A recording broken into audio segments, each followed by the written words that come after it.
Rapidly, the British government turned to MI6 for a solution. MI6 knew it had to slow the flow of illegal immigrants. Its solution was intimidation. If refugees were too scared to make the journey, that might solve the problem. Documents show that the MI6 acknowledged that intimidation is only likely to be effective if some of the people to be intimidated actually suffer unpleasant consequences. MI6 proposed staging attacks on refugee ships. They floated the idea of tampering with water or food, or setting fires on board. But eventually, they decided that simple sabotage was the best option. In February 1947, MI6's plan was approved, with one condition: they could not directly harm any refugees. So, Operation Embarrass was born. Embarrass was top secret, and the handful of people who knew about it were ironically dubbed the Embarrassed. Taking advantage of the massive amount of munitions lingering in Europe following the war, MI6 managed to smuggle piles of explosives into Italy, where most of the refugee ships were sailing from. In 1947, MI6 attempted 5 attacks on large refugee ships. One was sunk wholesale, and 2 more were damaged beyond repair. The other 2 sets of explosives were discovered, but the panic from their discovery was considered by MI6 to have been just as useful as the successful sinking. To further convince the public of the danger, MI6 invented an imaginary terrorist group called the Defenders of Arab Palestine, who claimed responsibility for the attacks. Given the obvious tension between Jews and Palestinian Arabs, this story was easily believed. In fact, when the 2 failed sabotage attempts were discovered, the authorities noticed that the explosives were British, but they simply assumed that the Arabs must have stolen them from the British. So convinced were they that the Arabs were behind everything. Operation Embarrass was ended in 1948. It was considered to have been a success. The attacks had almost entirely stopped the flow of refugee ships from Italy, effectively solving the illegal immigration policy for the remainder of the time of British control of Palestine. Still, the terrorist attacks inflamed tensions between Jews and Arabs that only got worse after the establishment of Israel, and of course continue to this day. That MI6 committed such risky attacks and invented entire terrorist networks to cover for them has made people wonder what else they have done, and whether other supposed terrorist groups aren't quite what they appear to be.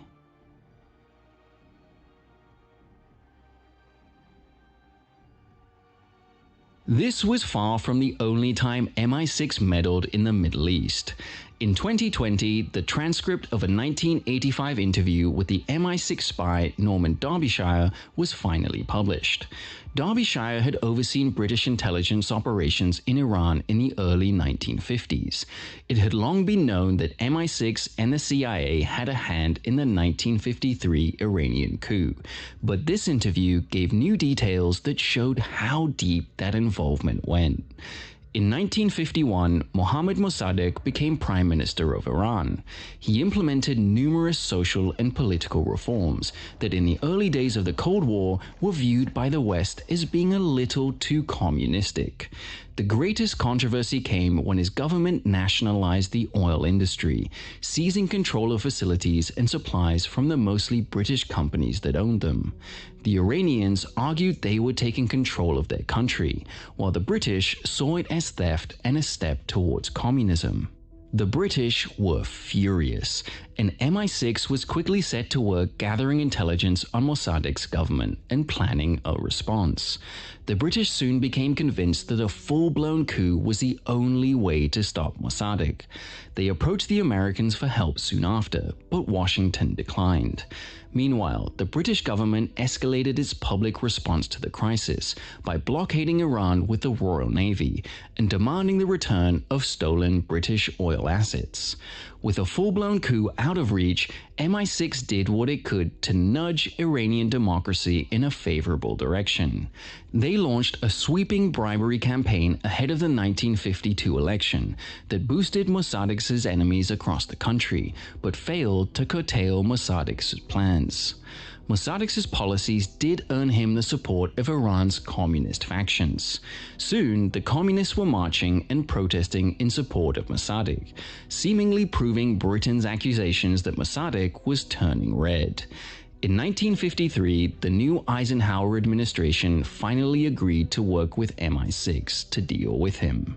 Together, the CIA and MI6 launched Operation Ajax to encourage a coup against Mossadegh. Mossadegh's actions only encouraged the British and American governments. Following an economic downturn and political polarization, Mossadegh had become increasingly authoritarian. He imprisoned dozens of politician opponents and cracked down on protests.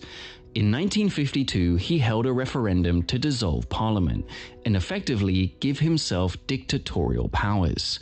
Supposedly, 99% of people voted to support him, but by then, Mossadegh's police and thugs were intimidating voters, and anyone who wanted to vote against him had to do so in a separate location that made them obvious targets. MI6 and the CIA were no angels either. Their operatives harassed politicians and religious leaders who supported the government and began paying gangs of thugs to cause havoc in Iran's streets. Estimates say over 300 people died in violence in Iran, many of them in riots sparked by MI6 and CIA intervention. In April 1953, MI6 orchestrated the kidnapping and assassination of Mossadegh's chief of police, Mahmoud Afshar-II, crippling the government's ability to respond to the mounting crisis. Eventually, Mossadegh's government was deposed by his enemies, and the Shah was placed into power. Today, most historians believe that the final push to topple Mossadegh wasn't the work of MI6 or the CIA, but they did contribute to the conditions that undermined the regime. Hundreds died in violence provoked by MI6 and the CIA, and the whole idea of getting involved had been an MI6 idea from the start. The Shah would be overthrown in 1979 and replaced with a modern Islamic Republic of Iran. To this day, the Iranian government holds Britain and America responsible for the coup, and tensions between the countries run high.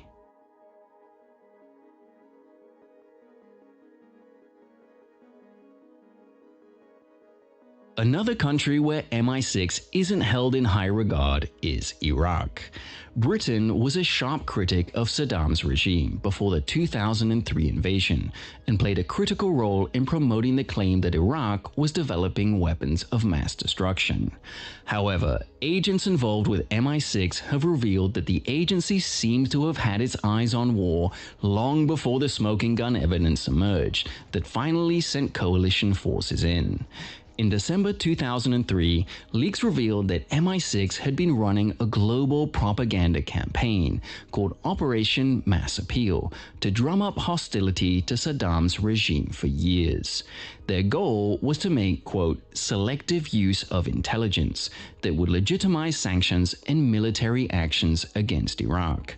They wanted to turn public opinion against Iraq and create support for an invasion. This included propagating the dubious, unverified, and ultimately false claims that Iraq was making WMDs. MI6 propagandized the British public, but it also targeted other key countries, especially those who sat on the UN Security Council, hoping to persuade them to take a harder line on Iraq, such as India, South Africa, and Poland. Of course, the British did not work alone on this. For more on how their American counterparts acted in the lead-up to the invasion of Iraq, check out our video on US government secrets.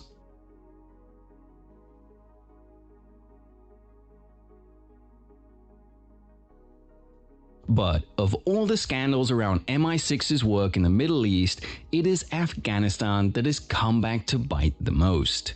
These days, it is well known that Western governments, especially the US and UK, funneled money, munitions, and training to the Mujahideen fighters, who resisted the Soviet invasion of Afghanistan from 1979. MI6 was the leading agency involved in British operations in Afghanistan through the conflict. Thatcher's government immediately authorized MI6 to intervene and work closely with the CIA and Pakistan's ISI as part of Cold War anti-communist strategy. MI6 quickly identified Ahmad Shah Massoud, a militant leader whose work in the Panjshir Valley had proven to be remarkably effective at undermining Soviet and Afghan communist forces. They established contact with him in early 1990, and soon they provided training and essential supplies, most notably radio equipment to the militants. Before long, MI6 was helping to smuggle in SAS operatives for advanced training, and reports suggest that MI6 agents were sometimes directly involved in strikes on Soviet forces. It was a dangerous game. The discovery of British involvement could have had dire diplomatic consequences, and there were several close calls. MI6 was also involved in the CIA's larger Operation Cyclone, which tried to arm other factions of the Mujahideen. Hundreds of thousands of British weapons, from missile launchers to combat rifles, poured into Afghanistan and ensured that the Mujahideen had the firepower to match the USSR. Once again, MI6 played a vital role in training the guerrillas, sometimes directly, or by bringing in special forces veterans, mercenaries, or private security firms. They also became involved in direct attacks on Soviet assets. MI6 operatives were supposedly involved in guerrilla raids and explosive strikes in the Soviet republics of Uzbekistan and Tajikistan. They also supplied Pakistan with explosives that were used to destroy Soviet shipping along Uzbekistan's rivers. However, the Mujahideen were a wide coalition, and many of the factions hated each other as much as they hated the Soviets. MI6 tried its best to reconcile the groups, but by the time the Soviets withdrew in 1989, they had made little progress in uniting the disparate guerrilla forces. With Soviet withdrawal, MI6's interest dried up, and they soon abandoned all operations in Afghanistan. Unfortunately, there was no way to take back the weapons and training given to the militant groups. Shortly after the invaders left, the Mujahideen turned those weapons on each other.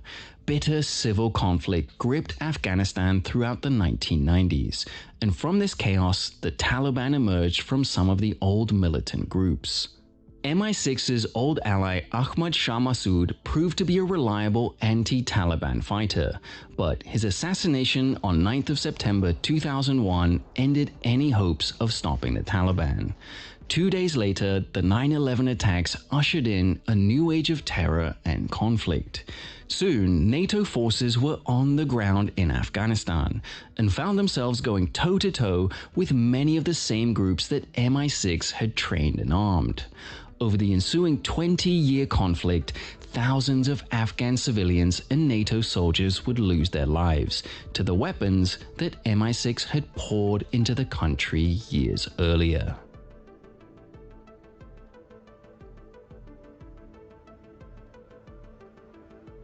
MI6 was critical to the UK's part in the so-called War on Terror.